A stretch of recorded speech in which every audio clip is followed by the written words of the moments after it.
नमस्कार मित्रों। हर हर महादेव। जय श्री राम। जय हिंद। जय भारत। पिछले वीडियो में हम लोगों ने काफ़ी कुछ केतु के बारे में जाना और 12 खानों में क्या क्या फल होता है। उसके बाद उस सेकंड वीडियो में हमने देखा था कि ग्रहों के साथ जब केतु की युक्ति होती है तब क्या फल होता है।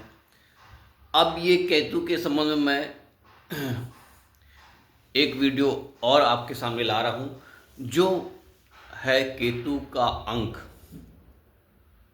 और केतु का मूल स्वभाव। तो केतु का अंक मित्रों 7 होता है। आपने जीवन में 7 अंक के बारे में बहुत कुछ सुना होगा, देखा होगा और समझा होगा। 7 अंक होता है 7 फेरों का। 7 अंक होते हैं 7 आसमान के। 7 अंक होते हैं 7 रंगों के, इंद्रधनुष। 7 अंक होते हैं 7 चक्रों के। ऐसा क्या है 7 अंकों में मित्रों? 7 अंक है एहसास का, भावना का। ये 7 अंक आपको वो भावनाएं देते हैं जिसे आप महसूस करते हैं और अपने जीवन में उन सभी भावनाओं को आप बड़े ही अच्छे वे में भी महसूस कर सकते हैं और बहुत खराब वे में भी महसूस कर सकते हैं। तो भावनाओं से जुड़ा हुआ अंक 7 है और भावनाओं से बनती है भक्ति, मीन्स स्पिरिचुअल।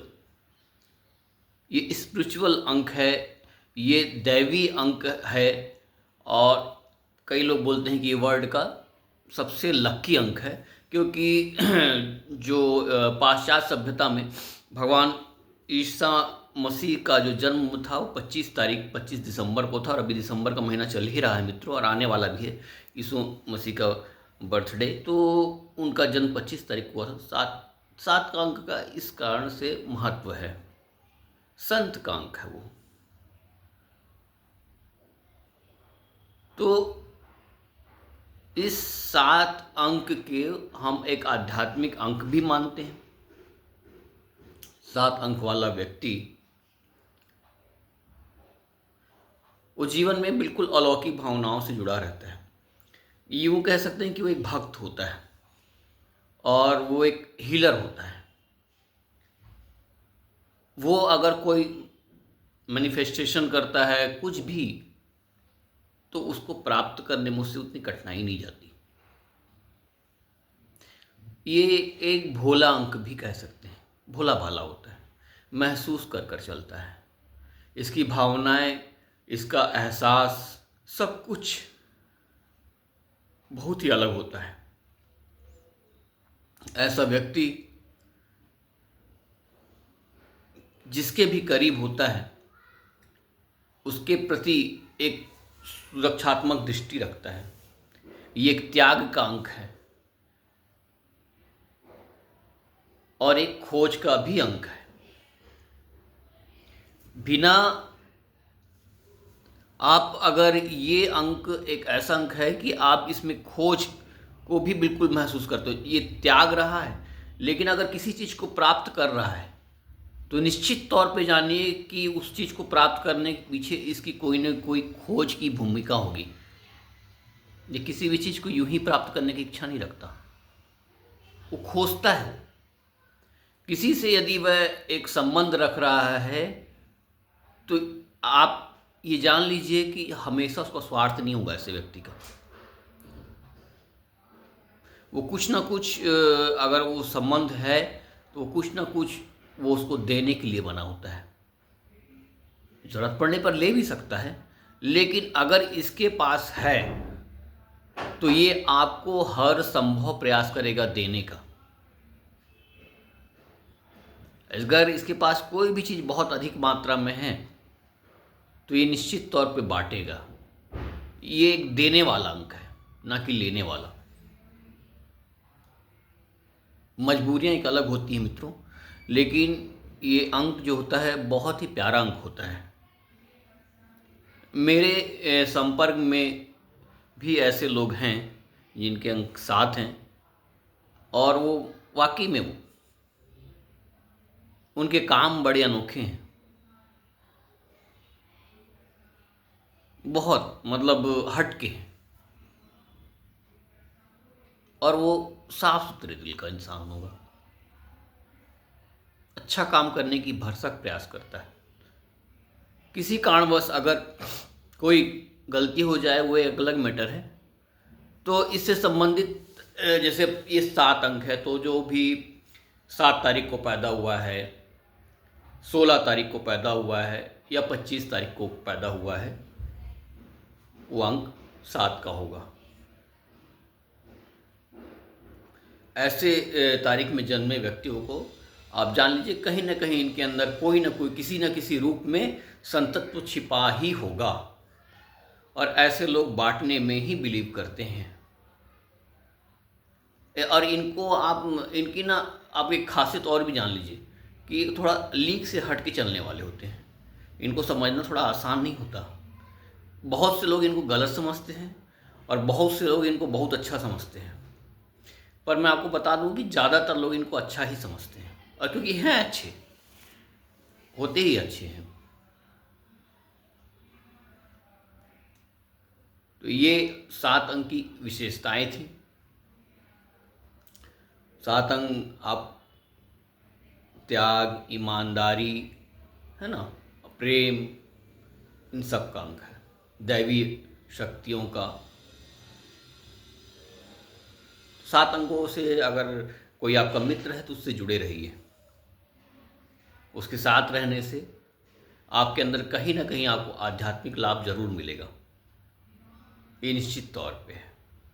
इसके अलावा यदि किसी के जीवन में केतु की प्रखरता है, कोई दैवीय कार्य करता है, कोई स्पिरिचुअल टाइप का इंसान है, तो कहीं ना कहीं उसका भी उसके जीवन में, उसकी कुंडली में कहीं ना कहीं केतु की प्रधानता होगी ही होगी। वो इंसान जब तक उसके जीवन में केतु की प्रधानता नहीं होगी, वो कभी भी आध्यात्म से जुड़ नहीं सकता। आप सोचते होंगे कि बृहस्पति से जुड़ता है, लेकिन नहीं। केतु की मुख्य भूमिका होती है किसी को भी आध्यात्म जगत में जाने के लिए। बृहस्पति से ज़्यादा बृहस्पति नैतिकता देते हैं, ज्ञान देते हैं, समझ देते हैं, लेकिन स्पिरिचुअलिटी ये केवल केतु देता है। दैवी शक्ति, दैवी ऊर्जा का केंद्र केतु है।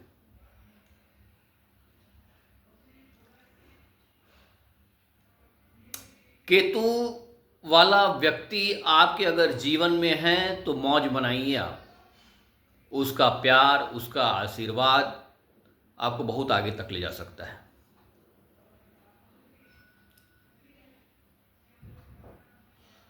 उससे संबंध रखना आपके हितों को और आपकी शक्तियों को वृद्धि करने का भी कारण बन सकता है।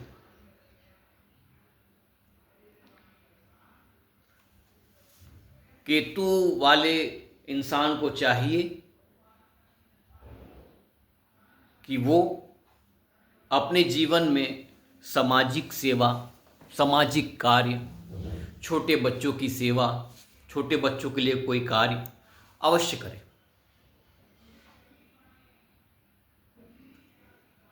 वो जितना ज़्यादा इस टाइप की वर्कों में रहेगा, उसकी शक्तियाँ बढ़ती जाएंगी।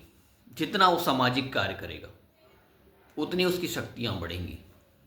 जितना वो समाज से जुड़े हुए लोक कल्याण की भावना लेकर काम करेगा, उसको उसकी शक्ति में वृद्धि होती जाएगी और वो आगे बढ़ता जाएगा, बढ़ता जाएगा, बढ़ता जाएगा। और जितना ये व्यक्ति स्वार्थी होगा उतना वो गर्त में चला जाएगा। तो मित्रों, मैंने एक मोटा मोटा आपको पूरा केतु के बारे में सारी जानकारी दे दी है, और भी बहुत सी जानकारी होती है जो केतु के बारे में बताई जा सकती है, लेकिन उसमें बहुत सारी बातें होती हैं मित्रों। जैसे केतु किस राशि में बैठा है, कितनी डिग्री में बैठा है, मृत अवस्था में है, युवावस्था में है, वृद्धावस्था में है, किस अवस्था में केतु है, क्या किसी से दृष्टि संबंध बना के चल रहा है, कितने ग्रह उसको देख रहे हैं केतु को, कितने ग्रहों के साथ दृष्टि संबंध है। तो ऐसे अनेक कारण होते हैं और किस किस राशियों में ये सब मिला के, कुल मिला के इतना कुछ डीपली रहता है उसके बारे में कि केतु को ऐसे तो समझाते समझाते कई दिन बीत जाएंगे, बहुत कुछ समझाने को। लेकिन चूंकि ये एक वीडियो है, एक जानकारी है और एक ज्ञान की चर्चा है, तो मैं आपको ऊपरी तौर पे एक खाका प्रस्तुत कर दे रहा हूँ कि केतु है क्या। और भी अनेक प्रकार के हमें अभी ज्योतिष के संबंध में सब्जेक्ट पढ़ने हैं, जानने हैं, और भी ग्रहों के बारे में जानकारी देना है। तो अब मैं सिर्फ केतु को ही पकड़ के बैठ जाऊं तो संभव नहीं है।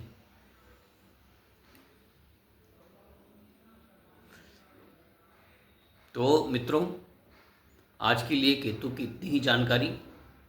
अब अगला वीडियो हम जो बनाएंगे वो शनि के संबंध में बनाएंगे, क्योंकि राहु का हो गया है, केतु का हो गया है, अब शनि का बचा हुआ है, तो शनि का बताएंगे। तब तक के लिए हर हर महादेव, जय हिंद, जय भारत,